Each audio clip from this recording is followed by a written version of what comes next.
I worked at Apple the following summer. I do know it's pretty bad for new grads. I think I applied to around 300. They really, of all the companies, make you feel the best. It would autofill all of my applications within 5 seconds. Pay is an hour. 4 months straight, 4 or 5 months, I just did elite code every day. Yo, what's up, dude? Yo, what's up? How are you? Good, good. I'm just chilling, taking like a very light load of courses this semester, like 2 classes. Okay, let's just start off with the state of the software engineering internship market.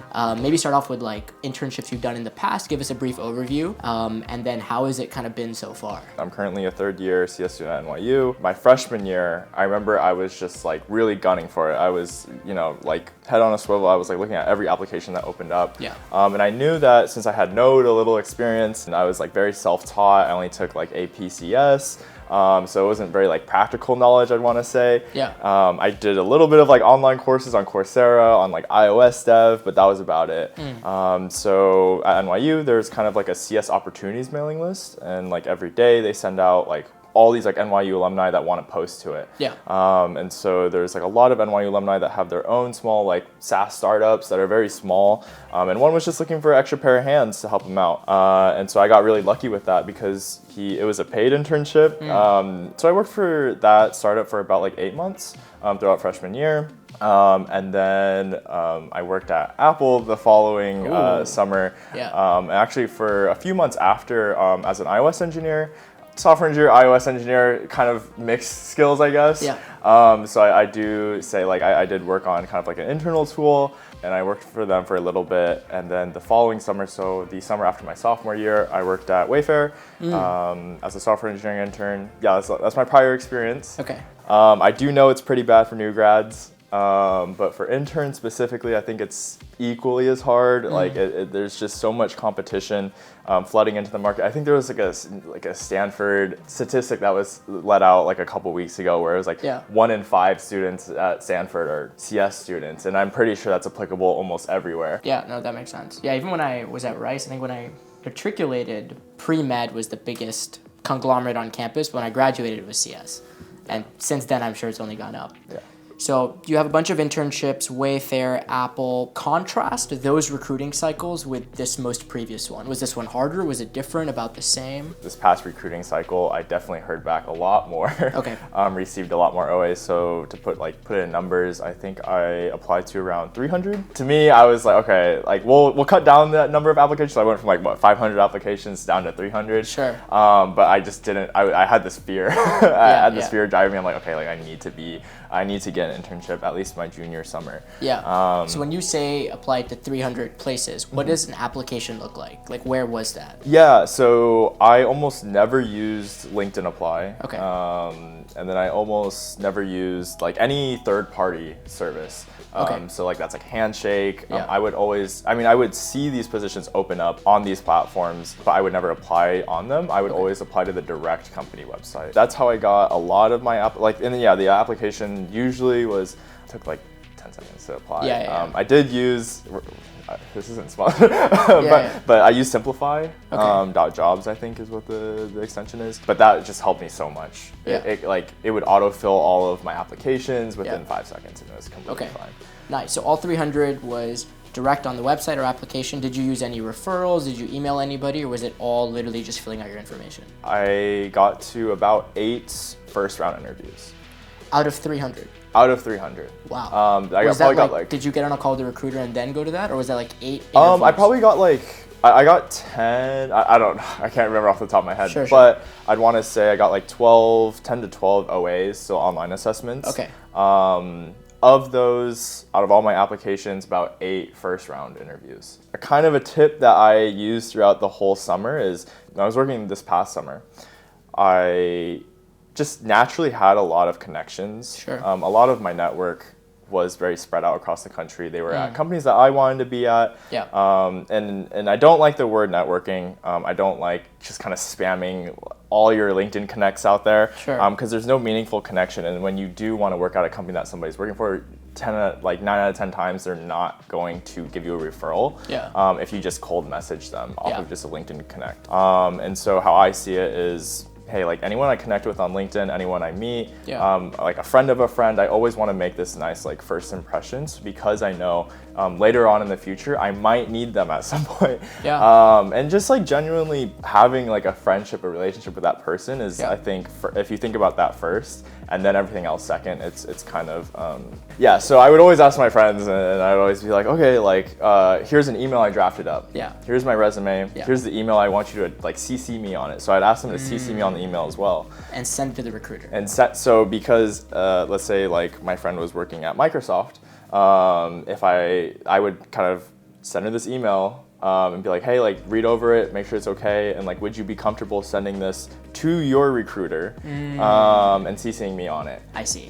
For the next recruiting cycle, and Yeah, saying like, yeah, hey, like here's Josh, he's really like, and so I did all the work for them. Yeah, so you made their life really easy. So Right. it's very easy for them to say yes, and they just have to copy, paste, Right. and send. And the advantage here is since they are technically an employee Yeah. at the time of speaking, the recruiter kind of has to respond in some Right. sense. They have to read it, they have to acknowledge it. Yeah. It doesn't get lost with like you cold emailing them Yeah, yourself. yeah, So in this way, the recruiter is kind of, and 100% conversion rate. Wow. The recruiter would get back to me, and this would be around like July. Even and before stuff opened. yeah, before things open. So I would kind of be put in my head. What it seemed like is they always said, hey, like yes, like I'll remember you, like or I'll like put you down in the list, kind of like, and I'll let you know when they open. Like even if you get in early and you're CC'd and the recruiter says like, hey, apps haven't opened, like keep in touch. When you respond again, they open it and they see they've had a conversation with you. Again, even if your friend isn't there, they kind of have to respond because it's warm.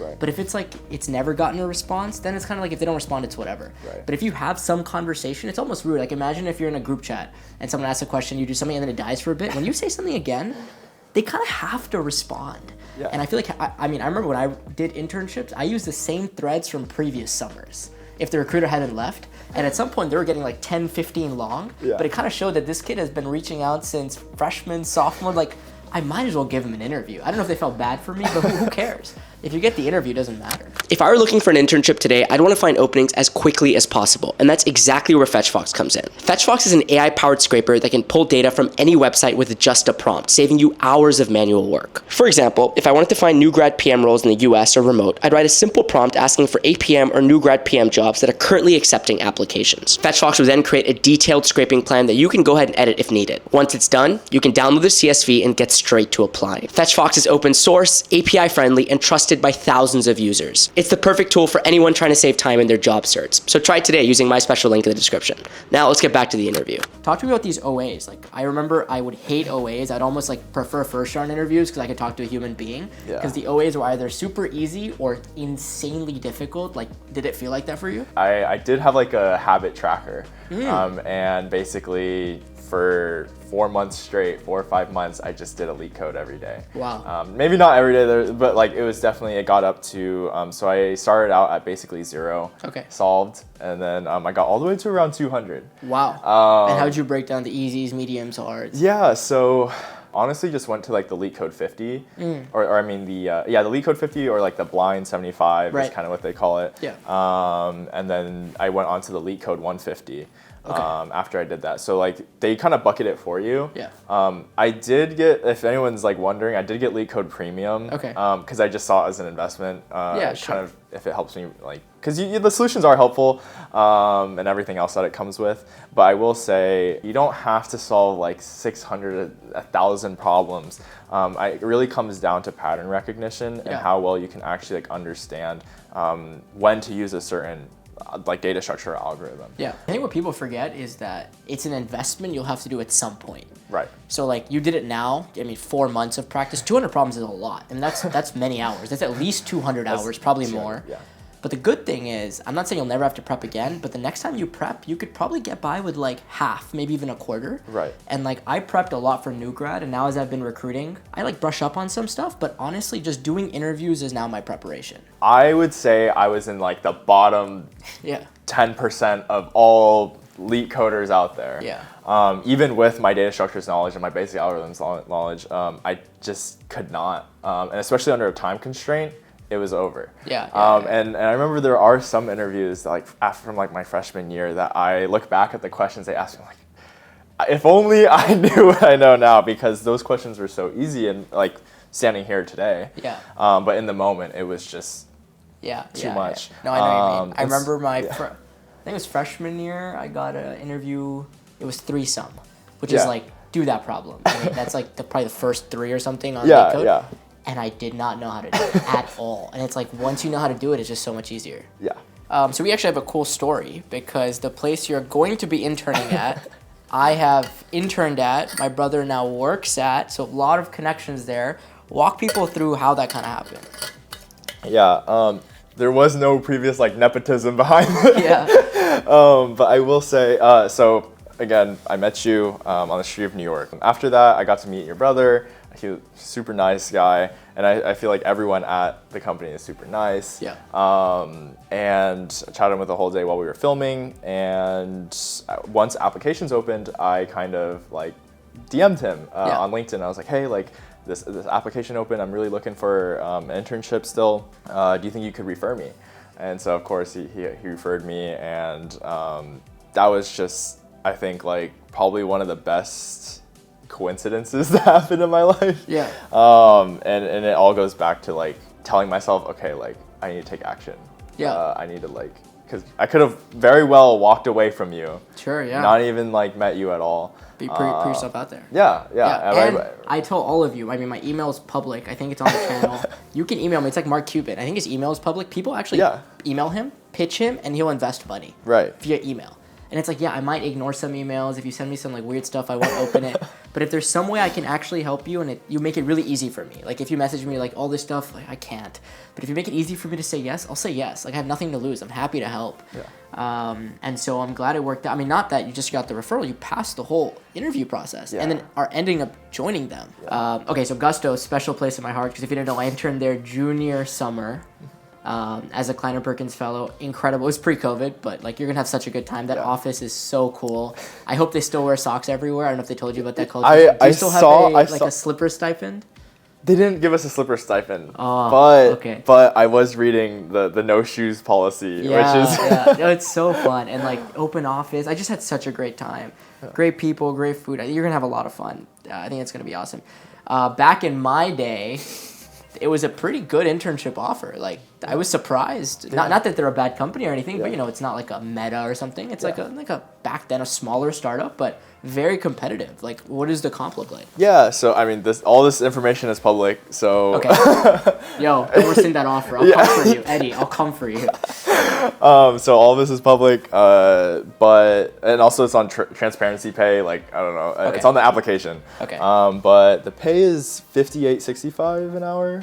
I don't know what the 65 is, but it's $58.65. They do give a $6K kind of signing, kind of like for rent, and then like relocation. So like just flights. Okay, cool. And then just a bunch of other like really.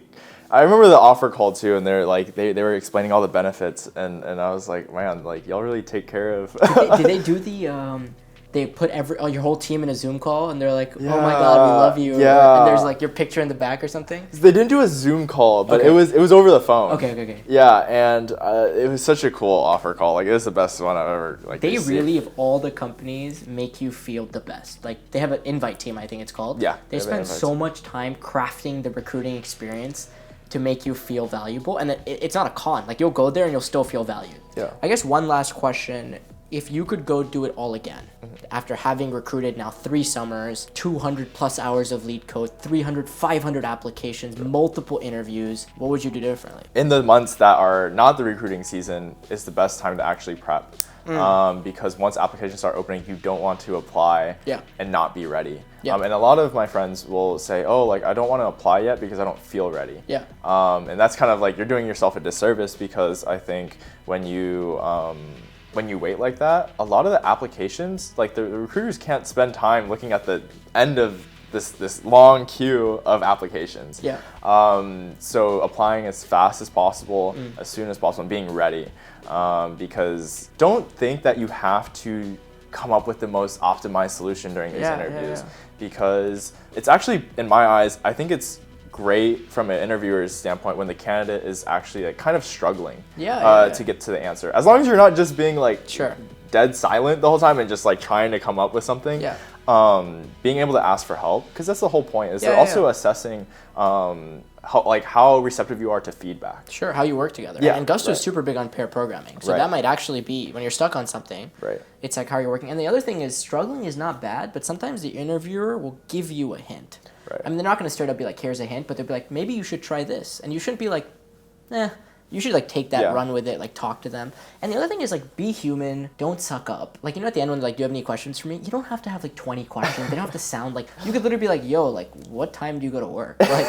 Like do you start the day at home? Do you like, do people show up to stand up? Do you actually hang out? Do you like your coworkers? Like, just be human. Because like, here's one thing, you're gonna get real answers, which is what you actually want, right? You don't want to show up and then everyone hates each other. Right. And then 2, you're gonna signal to them like, hey, I'm also just a normal dude. But if you're like all prepped up in a suit and you're like, yeah, I'd love to learn, like, what was your last favorite project? It's like, who cares, you know?